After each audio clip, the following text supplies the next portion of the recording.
In the vast expanse of the Atlantic Ocean, on a quiet day in February 2022, a ship that symbolized both human progress and human fragility entered the pages of maritime history, the Felicity Ace, a colossal car carrier registered in Panama, operated by Mitsui O.S.K. Lines, and chartered to transport some of the most luxurious symbols of wealth and status ever built by man.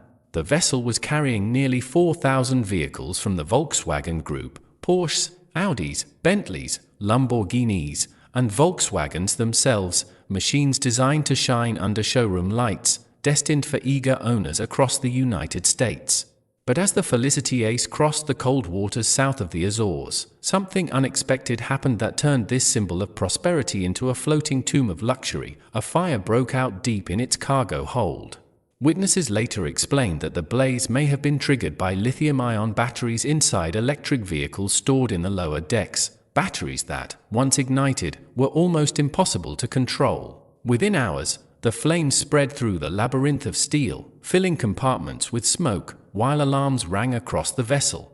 The 22 crew members had little choice. With the fire raging out of control and heat building inside, they abandoned ship, sending distress signals that summoned Portuguese naval vessels and aircraft to their aid.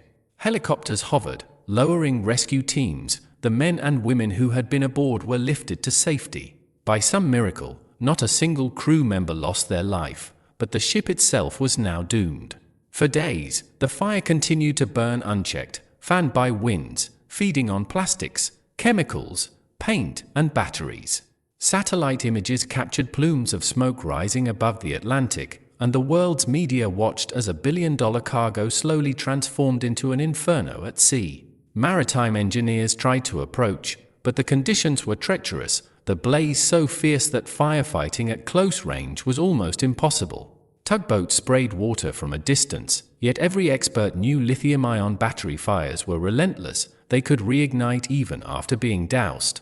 For nearly 2 weeks, the Felicity Ace drifted aimlessly, a ghostly vessel trailing smoke and oil, while global headlines announced the tragedy of luxury reduced to ashes. Finally, on March 1, 2022, battered by flames, weakened by fire, and taking on water, the Felicity Ace rolled onto its side and slipped beneath the surface, vanishing into the Atlantic depths about 220 nautical miles off the Azores. And with it went nearly 4,000 cars, valued at over $400 million, including rare models of Lamborghini Aventadors, limited edition Porsches, and bespoke Bentleys, vehicles crafted with precision and passion, now left to rust in eternal darkness. But the loss was not just financial. Environmentalists warned that the sunken ship carried more than just cars. Inside were toxic chemicals, lithium batteries, fuel, and plastics, all of which posed a potential threat to the fragile marine ecosystem. Conservationists feared leaks of heavy metals and oil could contaminate the surrounding waters, endangering fish, seabirds, and marine mammals that depended on the Atlantic's balance. The ocean, vast and enduring, had absorbed human excess once again, leaving behind questions about responsibility and sustainability. For Volkswagen Group and its subsidiaries, the disaster meant not just a financial hit but also a dent in prestige. Customers who had ordered their dream cars watched in disbelief as dealers confirmed their vehicles were lost at sea. Insurance companies braced for staggering claims, one of the largest maritime auto losses in modern history. The incident became a grim reminder of the vulnerabilities in global trade, how even the most advanced shipping lines could not fully control nature or the hazards of modern technology. Around the world, media outlets told the story not only of a burning ship but of human ambition colliding with the elements. Some called it a tragedy of consumerism, luxury goods, designed to display power and wealth, humbled in moments by fire and water. Others saw it as a warning about the dangers of transporting lithium-ion batteries on massive scale without adequate safeguards. Scientists pointed out that electric vehicles, while essential for a greener future, carried new risks that the shipping industry had yet to fully adapt to. The Felicity Ace, once a symbol of precision logistics, had become a lesson written in smoke and salt water. For the crew, the memory of those days was haunting, the sounds of alarms, the choking smoke, the desperate leap to survival. For the companies, it was a reminder that billions of dollars in assets could vanish in a single spark.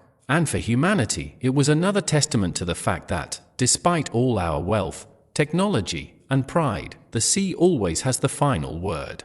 Today, beneath the Atlantic waves, the carcass of the Felicity Ace lies silent. Inside, luxury cars that once gleamed with polish now sit corroding, stripped of meaning, their engines silent, their leather interiors dissolving into the brine. The ship is not just a wreck, it is a monument, a tombstone to excess, a message from nature to mankind. It whispers of how fragile our empires are, how fleeting our ambitions, how easily pride can be undone.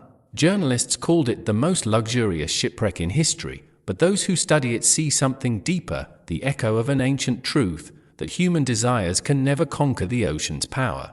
The Titanic carried dreams of invincibility, the Felicity Ace carried dreams of luxury. Both rest now as reminders beneath the waves. In its wreckage lies a story not just of loss but of perspective. Every drowned car tells us that even in an age of advanced engineering, we are still small against the forces of fire, water, and wind. Every corroded battery is a symbol of the risks we embrace blindly.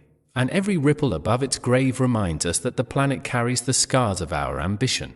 The Felicity Ace is more than a ship, it is a parable written by the ocean itself, a parable that asks us whether we will continue to build monuments to desire, or whether we will finally learn to respect the fragile balance of the world we inhabit.